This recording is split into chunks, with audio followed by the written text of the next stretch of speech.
changes. Only the exhaustion of diplomacy. Ladies and gentlemen, please welcome AIPAC National Board Member Lillian Pincus.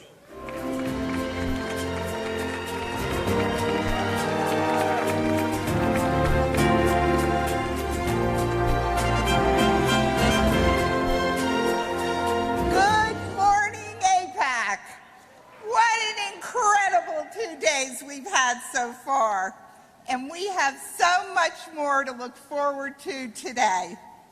This policy conference, as you may have heard, is the largest in AIPAC's history, and it's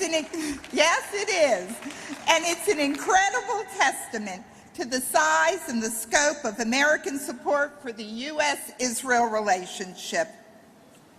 We've gathered in the thousands from all across the country to demonstrate our unity, our passion, and our commitment to Israel's security. My husband John and I have been coming to Policy Conference for many years, but we've never been more impressed with the sheer outpouring of dedication towards this great cause than we are this year. And we all know there is much more work to do. Each one of us will be called upon to continue our leadership, to increase our involvement, and to ensure that our community will only grow stronger in the year ahead.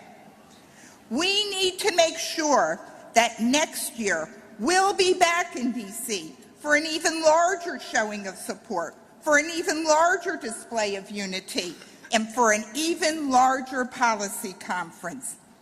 So, if you haven't done it already, make sure to reserve seats for you and your family for Policy Conference 2015. You can register using either your AIPAC app on your iPhones or at a quick stop kiosk. And of course, if you register before 3 p.m. today, you can take $250 off the price. I hope to see each and every one of you back here next March.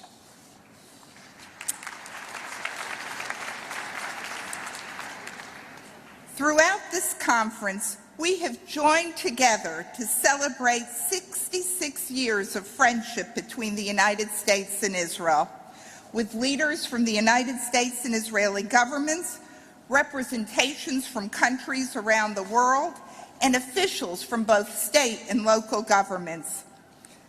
As our congressional speakers have noted, the snow may have shut down some of D.C., but it did not shut down AIPAC.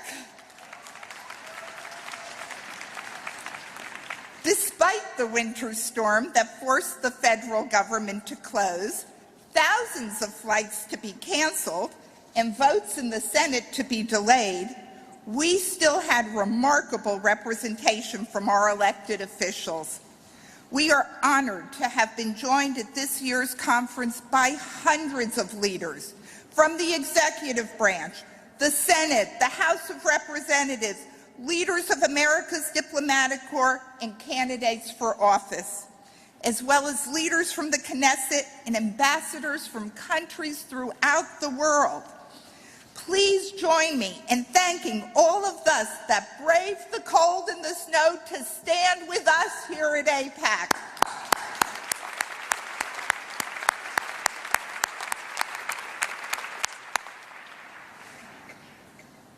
Now, I want to take a moment this morning to honor the legacies of two legendary statesmen who passed away this year, and all the work they did to ensure the safety and the security of these two great nations. Israeli Prime Minister Ariel Sharon embodied the indomitable spirit and passion of the Jewish state.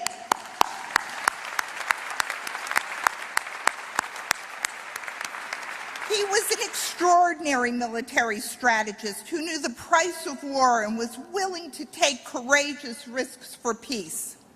We remember Arik Sharon as a heroic warrior and a leader whose life was dedicated to the peace and security of America's democratic ally. This year, we also bid farewell to Senator Frank Lautenberg, a tireless advocate for the U.S.-Israel relationship.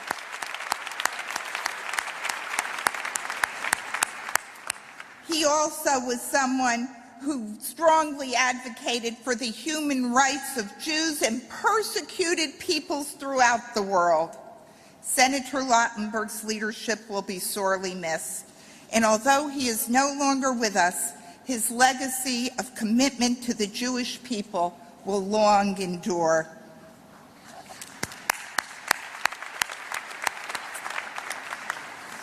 I'd like to take this opportunity now to recognize the men and women of the United States Armed Forces whose commitment to our country enables us to celebrate on occasions such as this. Thank you, thank you, thank you to those who've served, and thank you to those who continue to serve.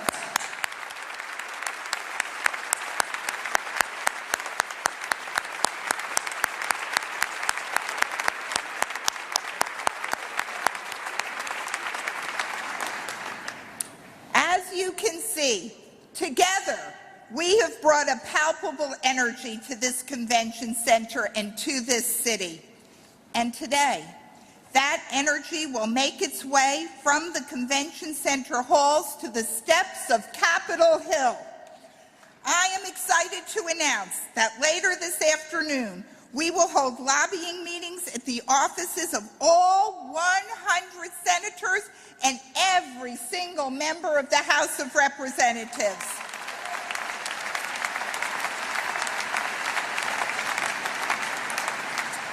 Ladies and gentlemen, thank you. Thank you for the work you do. Thank you for being here in Washington. And thank you for your unending commitment to a safe and secure Jewish state. Thank you.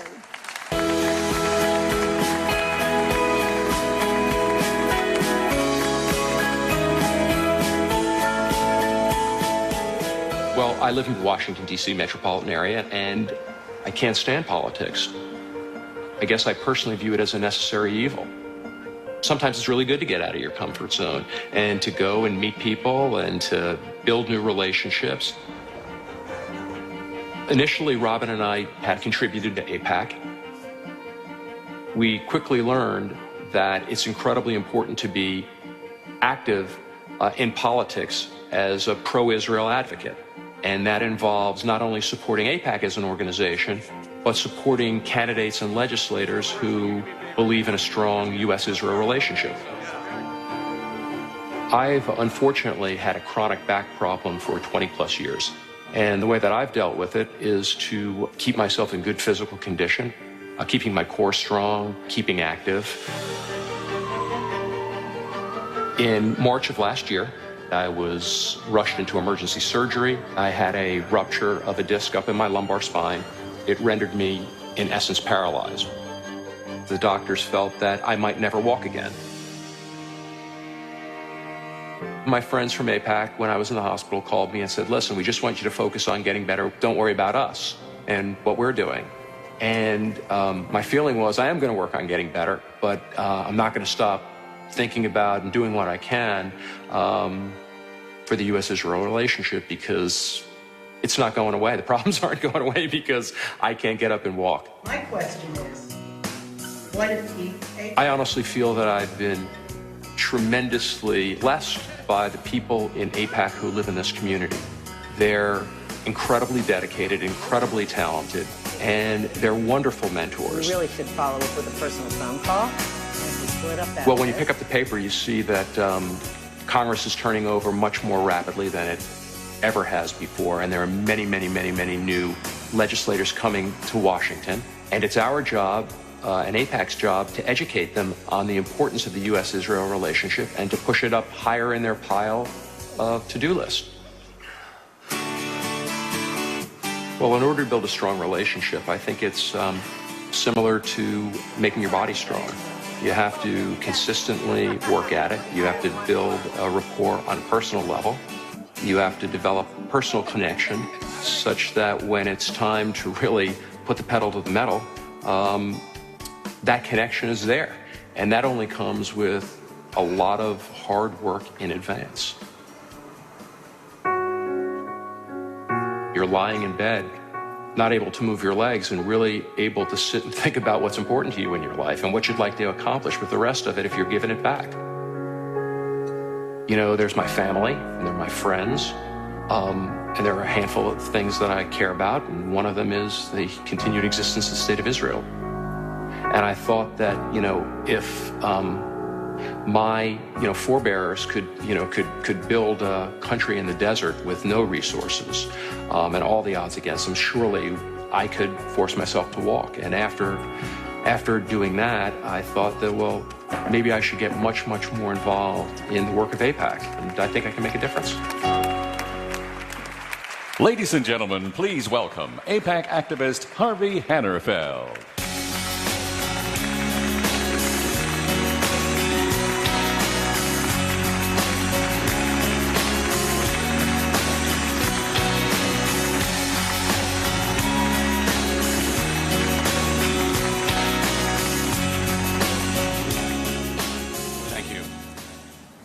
I can honestly say it is great to stand here with you today.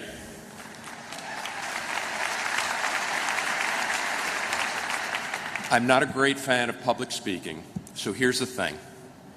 If you live in the D.C. area like I do, or thousands of miles away, being involved in pro-Israel politics gives us the opportunity to talk with our country's leaders about the issues that matter to us. So I encourage each of you in the year ahead, increase your political involvement. Contribute to candidates who share your values and opinions. One thing that Robin and I have learned this past year is that tomorrow is uncertain. Whatever you plan to do, do it. Don't wait for more time, better ability, or greater resources. Life has a way of getting more complicated. The issues facing our world certainly aren't getting any easier, and the risks facing Israel are increasing.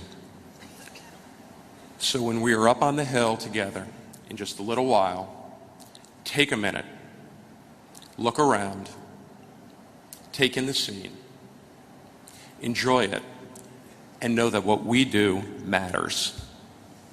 Thank you.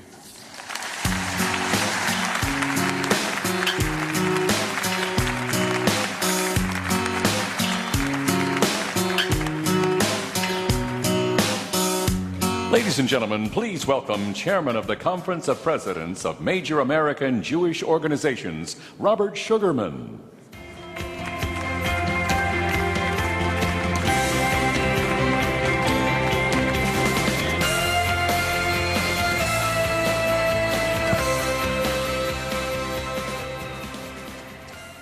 Ladies and gentlemen, I am privileged to bring greetings from the Conference of Presidents of Major American Jewish Organizations. I first want to express my deep admiration and respect for your presidents with whom I've worked, Lee Rosenberg and Michael Kassin, and for Bob Cohen, with whom I look forward to working.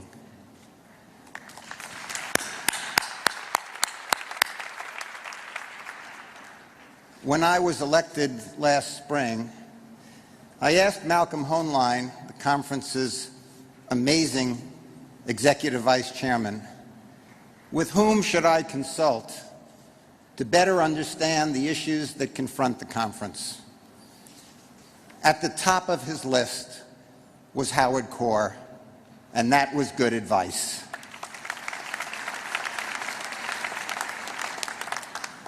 In an hour, Howard took me through the issues in a clear and balanced way. I valued that and have valued his wise counsel since. It is truly inspiring to be at this conference with such a diverse group of pro-Israel Americans, hailing from every state in the Union and all walks of life. including, as a point of personal privilege, over 100 members of our synagogue, Congregation Kehilath Yeshurun in Manhattan, led by our rabbis Haskell Lookstein and Eli Weinstock. I had to say that or I wouldn't get an aliyah in shul on Shabbos. We all come to Washington unified in the belief that Israel and the United States embody a sense of values that define both nations and are a beacon to the free world. And we gather here with the collective goal of strengthening this great alliance, which is one of the primary missions of the Conference of Presidents. Last year, the conference celebrated its 50th anniversary as the umbrella organization of the American Jewish community.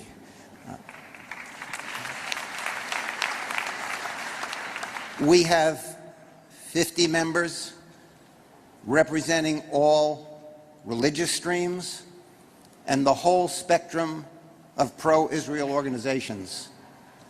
The motto of the conference is strength through unity.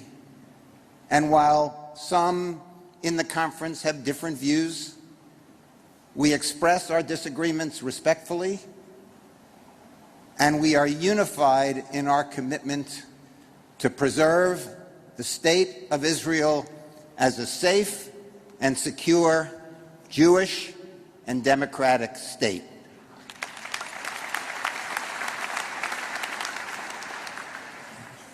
One more thing. Some have expressed the view that the younger generation does not relate to the so-called establishment organizations and does not support Israel as did their parents and grandparents. More experienced analysts maintain that their parents and grandparents were just as involved or uninvolved as they are when their parents and grandparents were their age. I personally am not concerned. The newest member of the Conference of Presidents is AIPAC, with chapters on college campuses all over the country and an active alumni network. ADL, which I chaired, chairman of the conference, has a young leadership program in every one of our 28 regional offices, which culminates in a trip to this city in April. Anyone who doubts the involvement, commitment, and dedication of our young people should attend that conference. And finally, one need only walk around this convention center and see the many, many, I'm told 2,300 young people who are here supporting Israel and AIPAC to feel comfortable and optimistic about their commitment and dedication. AIPAC is a valued member of the conference, and I look forward to working with Bob and Howard to achieve the goals we all share. Thank you again for the privilege of being with you and for all the work you do.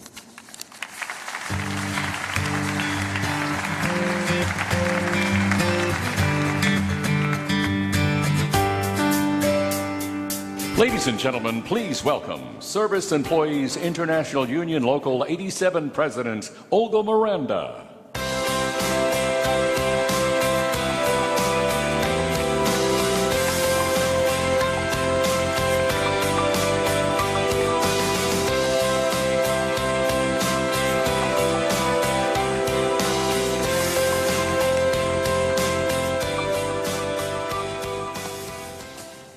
Good morning, AIPAC. Come on the right. Good morning, AIPAC. All the way in the back, because I sat there yesterday. Good morning, AIPAC.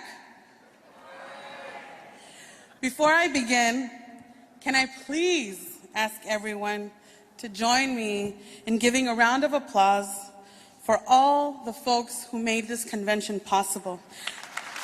The incredible AIPAC staff and volunteers, carpenters, Local 49, stagehands, Local 22, HERE food service workers, Local 23, and 32BJ janitors and security. Can I please hear the House give them a big round of applause?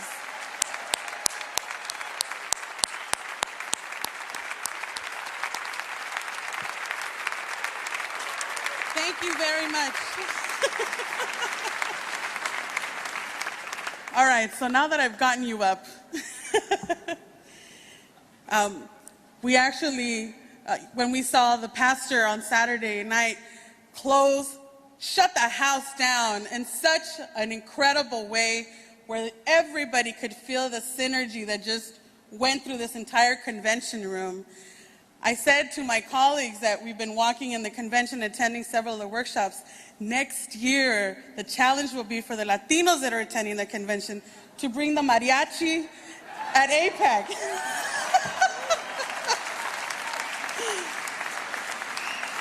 This has been an incredible weekend, an incredible experience, and can only be described, in my humble opinion, and I hope for the politically correct in the room, which we all are, by the way, do not get offended when I describe that the convention of AIPAC can only be described, in my words, as a Jewish Super Bowl.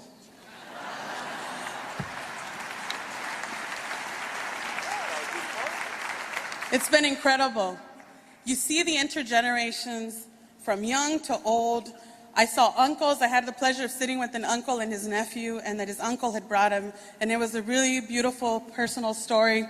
I met Ari and Shelly, who are the parents of one of the AIPAC staff, and I had the wonderful experience of breaking bread with them on Saturday. So now I'm moving on to the Spanish lesson of the day. Is everybody okay with that?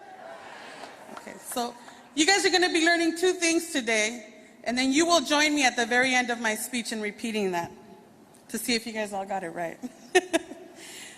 One, mi causa. Ah, come on, you guys can do better than that. Mi causa. Sí se puede. Sí se puede. The translation of those two is, mi causa is my cause, and si se puede is yes, we can. Which is not only for me the theme of this weekend, but also the responsibility we all carry as Latinos, as a Jewish community, and I'll come back to that in a minute. I am a union leader. I am Joaquin's mother. I am one of 9 children raised by a single mother. I am a Chicana, and I am AIPAC, okay?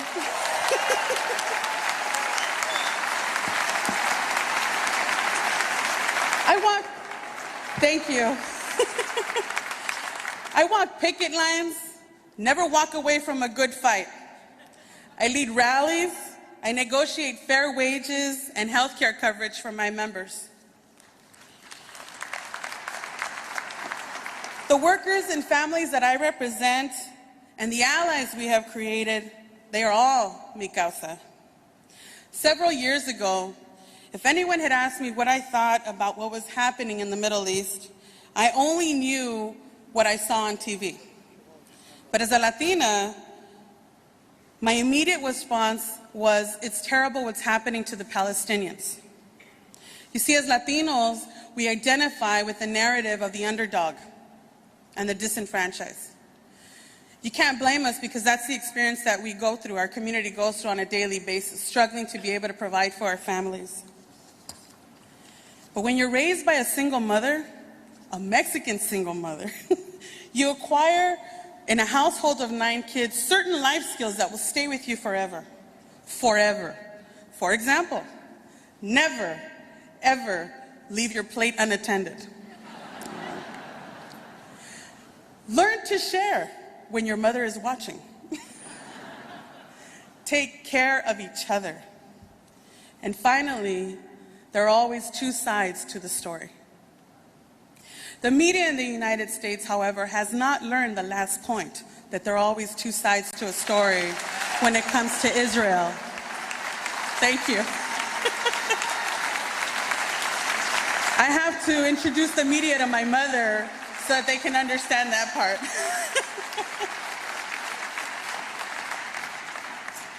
In 2012, I received a call from someone who I thought was selling a timeshare. And I'm really proud of AIPAC because they have picked staff that speak so quickly that even Latinos don't understand it, okay? So I'm really proud that AIPAC has really gone out of their way to get somebody that even amongst ourselves we don't understand each other. But I thought initially he was selling me a timeshare. And you have to put this into perspective because at that time, Israel was under attack. Israel was under attack. So a timeshare being sold to me around that time was, besides being nuts, was not where I wanted to go vacation, okay?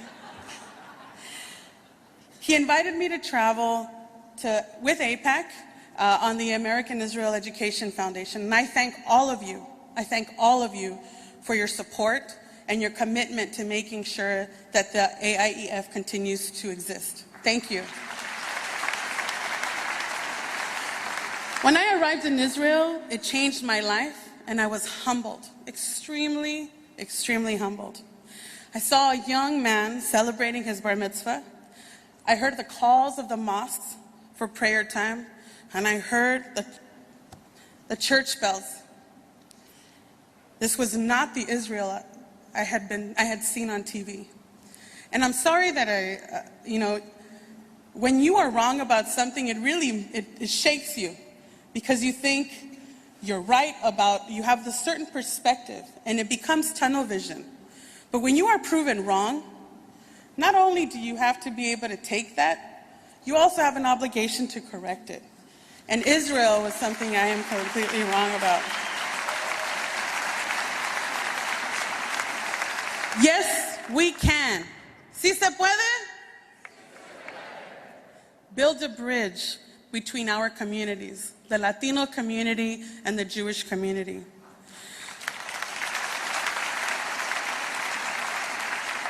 The topic of immigration is an issue that's very close to the Latino community. Families have been separated. Mothers, fathers have been stopped at the workplace and taken and detained. This can only be described as the experience in the history of the Jewish community. How families have been torn apart, not knowing where your loved one is. And when you are asked, nobody knows. Nobody can give you an answer. That is something that our community is going through right now. But in Israel, I saw something that the world needs to be able to see, and who I now tell anyone in my circles, Israel is teaching us a lesson about immigration.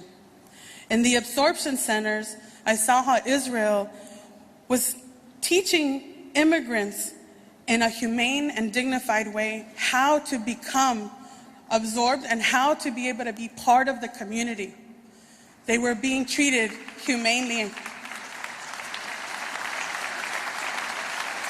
For Latinos here, for families that have been affected because of immigration, this is an issue that it's unfounding. We have no, I could not come back and describe it as eloquently than to say, in Israel, immigrants are humans.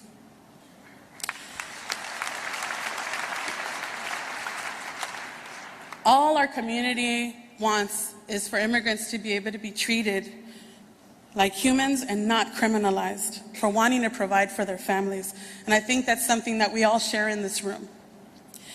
I invite all of you to join the Latino community in fighting for our issue the same way that our community, through myself, through other Latinos attending this convention, will stand with Israel in its defense of its sovereignty and its freedom.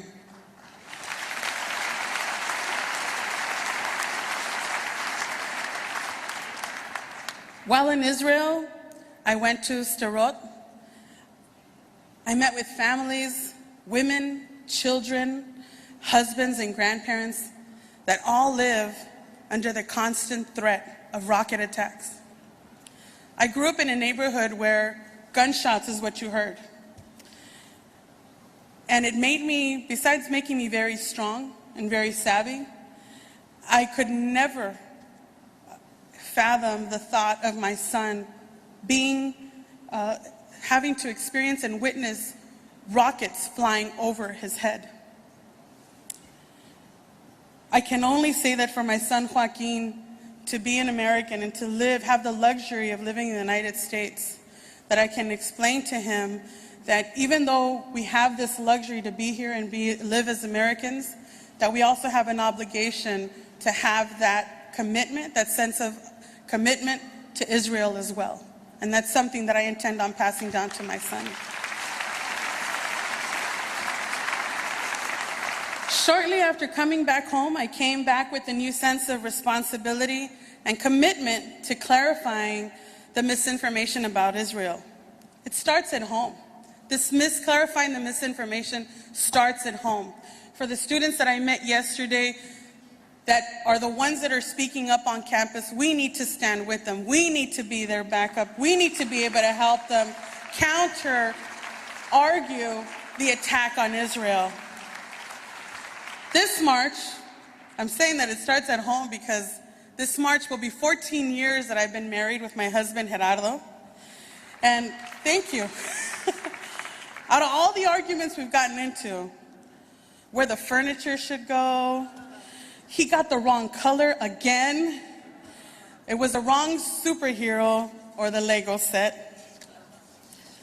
Israel is the only thing I have ever admitted to being wrong about in my 14 years. It's not a bad record, but here I am publicly admitting that I was wrong about Israel. Gerardo.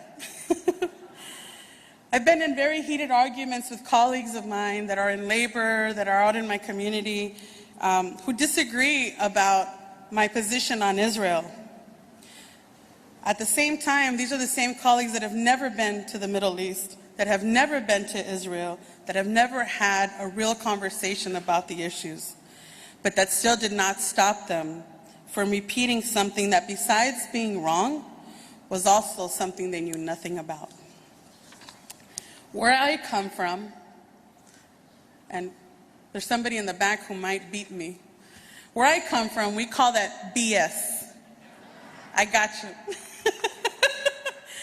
Israel is about creating allies, and AIPAC is about sustaining relationships, extending those branches, growing, making everyone become an ally.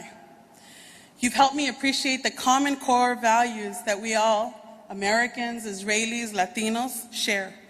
Respect for our freedom. In order to affirm that, we must be committed to wanting to be able to stand with each other.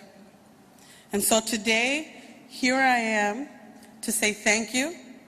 Thank you for extending your hand to my community and your friendship to me and my family. You have changed my opinion. And I stand here today because Israel is mi causa. Israel es mi causa. ¿Se puede? ¿Se puede? Thank you very much for allowing me to be in your presence, and I hope that we see you out on the picket lines. I stand with Israel. I stand with AIPAC. I will stand proudly here in any podium on any picket line. I am AIPAC, and I thank you.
Ladies and gentlemen, please welcome former CNN anchor Frank Sesno.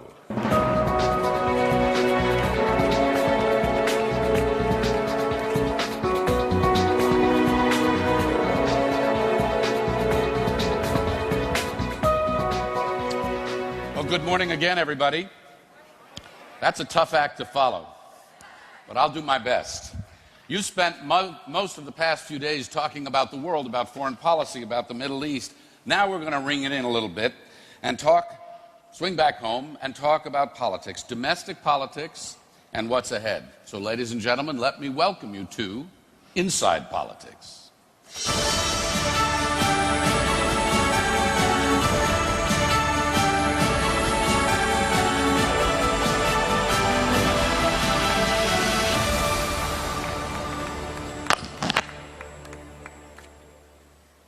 So have a seat and welcome, welcome. Next to me is Whit Ayers. He's a leading Washington, D.C. political consultant. He's got over 30 years of experience in polling and survey research for high-profile political campaigns. You may know, you should know, Donna Brazil. She's vice chair of voter registration and participation at the Democratic National Committee.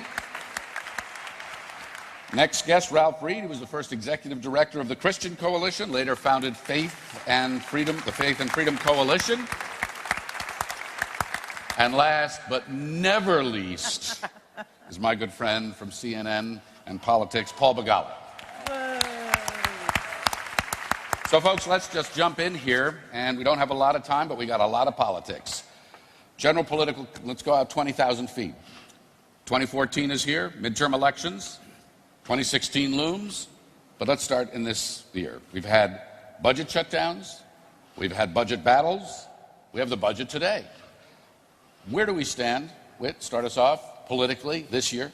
Well, Frank, let's start off with the 30,000-foot view. I was 20,000 feet. You're taking us. I'm going even. Okay, farther. that's good. Tip O'Neill used to say that all politics is local. We have come about 180 degrees from that. We're almost to the point where all politics is now national. The kind of partisan divisions we're seeing in Washington are not being healed. If anything, they're filtering down farther. So the governor's races that used to be less or more removed from the Washington partisan scene are now becoming more and more partisan. So the partisan infection is going farther and farther down into the body politic to the point where all politics is national. Now, for 2014, it ought to be a great year for my side and Ralph's side. I mean, you've got the 6th year of a presidential term, which historically is bad for the party in the White House. 2006 was really bad for Republicans. You've got President Obama, who just yesterday hit a record high disapproval rating in the Gallup poll of 56%. He's at 40% approval. You've got the seats that are up, just the luck of the draw. There's only one Republican seat up in a blue state, which is Susan Collins in Maine, which he's likely to hold. But there are 6 Democrat seats up in red states and 2 Democrat seats in purple states. So the luck of the draw makes it. And finally, you've got the demographics that favor Republicans much more in midterm elections because non-Hispanic whites will constitute probably 75, 76% of the electorate as opposed to the 72% that they constituted in 2012. So you're feeling the wind at your back. You agree? Yes, thank you so much. Happy Mardi Gras to all you Louisiana. And let me just say on that personal note that 8.5 years after Hurricane Katrina, once again, I know I speak on behalf of so many natives of the Gulf Coast, that we thank the State of Israel for sending the first relief effort to New Orleans in the aftermath of Katrina. So thank you so much. Now let's get on to fun. The Republicans, you know, thank God there's sunshine today. They bring a cloud to any beautiful gathering. Of course, it's doom and gloom for them. That is all they know. But for Democrats, let me just say this. While we don't have home court advantage in every Senate race, what we have is more players on the field that will help us get out a strong message of growth, of making sure that we have the health care we need, and giving everybody a raise. So the Democrats, while we don't have home court advantage, what we have is more people in the stadium. The Republicans have run everybody out of the stadium. We're going to do very well this fall because I do believe that we have great candidates, we have a strong message, and that we're unified. But Donna, you can't dispute the historical trends that Well, you mentioned, nobody's scratching for the Republicans to take control of the Senate. And I do believe that while it is, look, I know what it's like to work on a campaign during a 6-year itch. I was there in 1998, and Bill Clinton defied the odds. These campaigns are going to be very competitive. They're going to be tough, but at the end of the day, I still believe the Democrats will retain control of the Senate. Unfortunately, from a mathematical point of view, which I did not major in college, let me just say that it's very difficult to take back the House given the gerrymandered nature of the districts. Democrats had over 1 million more votes than the Republicans in 2012, and yet we only captured 47% of the seats. I also believe that we have an opportunity this year to take back some of the gubernatorial seats. So while 2/3 of the American people did not bother to vote in 2010, which is why the Tea Party took over, I think 2014 is going to be a year where you see a resurgence of Democratic voters going back to the polls to vote. Ralph, your take on this, and let me just say, since you mentioned the Tea Party, we have primaries in Texas today, and Tea Party candidate not looking very good there. Right. Well, first of all, let me say to those of you who are here for the policy conference, thank you for all that you and AIPAC do every day. I've been working, I can't tell you how encouraging it is to see you here. I've been working with AIPAC for 33 years. And as a Christian who defends the right of Israel to not only exist, but its legitimate national security interests, I want you to know that our community stands shoulder to shoulder and in solidarity with you every single day.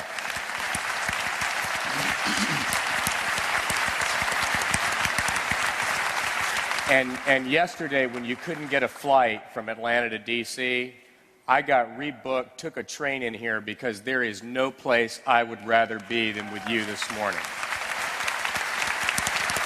Now, to the politics in the 6-year itch election, Donna mentioned the fact that Clinton dodged that bullet. And the reason why was because Clinton had already had his 6-year itch election. It was in 1994 when the Republicans gained 53 House seats, 8 Senate seats, had 2 more switches. It was the biggest landslide in a midterm election in the 20th century. Paul, you may recall that election day. One of your better days, I think. It's fairly memorable. So when it's already happened, it doesn't happen again at the 6-year itch election. Now, what's interesting about Obama is he had it on the House side in 2010, but he didn't really have it like he should have had it on the Senate side. And as Whit mentioned, there's a little bit of a luck of the draw. If you look at the races in play, there's no way to predict these. Senate races are impossible to predict. An Al Franken beats a Norm Coleman. Nobody would have guessed that a couple of years out. Saxby-Chambliss defeating Max Cleland. Nobody guessed that would happen. Thune losing to Tim Johnson when everybody thought Thune would win. So you can't predict them.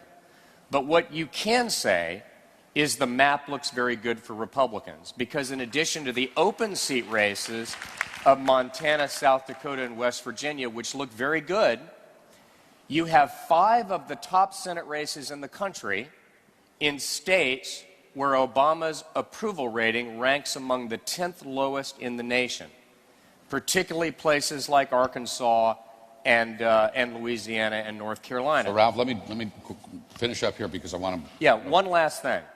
Job approval, more than anything, drives midterm performance. Where was Bill Clinton's job approval on Election Day 1998? Most people don't remember this. 66%. Even in the middle of impeachment. When Bush lost the House and the Senate in 2006, where was his job approval? 37. Today, in the Real Clear Politics average, Obama's is 43, his disapproval is 53, and in some of these key states, it's even lower, and that's the driver. Are you weeping? No, I'm trying to keep from laughing. But first, thank you Thank you all for having me. I mean, Ralph points out that I've had a very similar trajectory. I grew up in Sugar Land, Texas. In my high school, is there somebody from Sugar Land here? In my high school, there were only 2 Jews, the Levine twins. That was it. And so I didn't know jack about any of these issues until I got to college.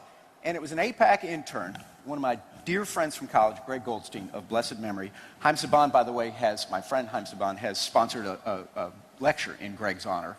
He was an AIPAC intern who brought me into the fold and made me aware about the U.S.-Israel relationship. That was 30 years ago, 32. So I've been active ever since as well. I think this is a critically important thing that AIPAC has done, is that this is the only time all year that Reed and I will have a vigorous agreement. That is on the issues that affect AIPAC. Now here's where we disagree. Okay? On everything else. On everything else. But Whit and Ralph are right that the map is against my Democrats and history is against my Democrats, but we have an ace in the hole. We have the most powerful advantage we could have, and that is we're running against the Republicans. Oh, hell, if we were unopposed, we'd be sunk. But we're not. All of life is like that old Henny Youngman joke. They asked Henny, how's your wife? He said, compared to what? Well, how's your party compared to what? The Washington Post poll today, for example, which, by the way, has the president at 46, not 40. So that's certainly better for the Democrats and for our president. The Washington Post poll today, 68% of Americans describe the Republican Party as out of touch, right? Which raises a question, what's wrong with the other 32? Like, what are they not, like, paying attention? So it's going to be tough for Democrats, there's no doubt. But in each of these key places, as Donna points out, we have really good incumbents in states where the president's unpopular, in places like Alaska and Arkansas and Louisiana and North Carolina. We have really good candidates, and that's going to make the difference. Well, let me dive in state by state quickly, and then we got a lot to do in a very short time. You're watching one state, House or Senate, one race, House or Senate, that you think is a harbinger of things to come. Where do you start? North Carolina. Explain. Because I don't think the Republicans can win the Senate without winning that seat. I just don't think the math adds up for them. They need a net of 6. Kay Hagan is very vulnerable. Her fave is 33, her unfave is 49.